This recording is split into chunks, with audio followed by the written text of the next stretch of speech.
The next set of tools we need is waxed thread, a needle, and our book that has those holes punched in them.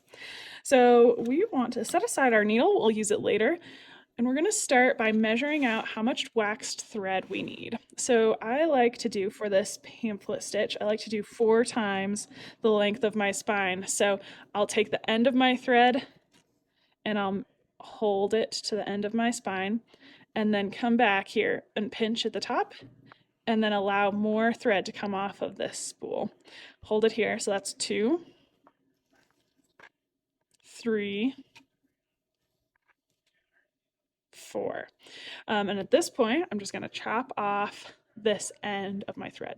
All right, so I'm chopping off the end of my thread.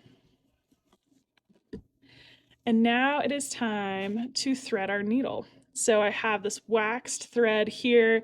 Waxed thread is really nice because it allows the thread to move really well through our holes here that we've punched.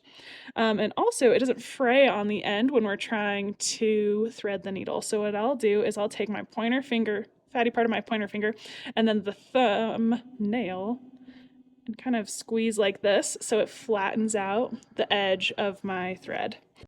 And then I'm going to stick this flattened edge through the eye of the needle and pull it out just a couple inches. So I should have a really long end and a short end.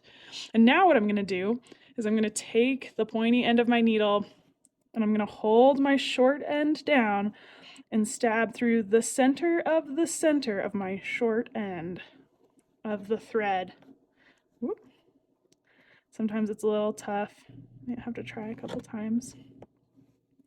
So it should look like this, where we've got this long end and this short end. Now watch closely. I'm going to pull this short end down all the way like that.